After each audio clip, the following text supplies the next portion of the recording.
اسلام آباد وزیر اعظم عمران خان نے کہا ہے کہ حکومت وہ تمام اقدامات کرے گی جس سے خواتین محفوظ اور خوشحال زندگی گزار سکیں۔ وزیر اعظم عمران خان نے خواتین کے عالمی دن کے موقع پر اپنے پیغام میں کہا ہے کہ خواتین کا عالمی دن مساوی حقوق اور مواقع فراہم کرنے کے عزم کے اعادہ کا دن ہے۔ ہمارا مذہب خواتین کو مساوی حقوق فراہم کرنے کا درس دیتا ہے۔ ہمارے پیغمبر صلی اللہ علیہ وآلہ وسلم نے بھی خواتین کو مساوی حقوق فراہم کرنے کا درس دیا ہے۔ وزیر اعظم نے کہا ہے کہ ہماری خواتین ہر شعبہ زندگی میں اپنی صلاحیتوں کو منوا رہی ہیں۔ ہماری خواتین نے عالمی سطح پر بھی اپنی صلاحیت کو منوایا ہے۔ خواتین کو مساوی حقوق دینے کے لیے ہر ممکن کوشش کریں گے۔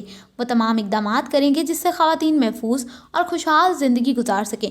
خواتین کو یکساں مواقع اور سازگار ماحول پیدا کر کے ہی ترقی کو یقینی بنایا جا سکتا ہے۔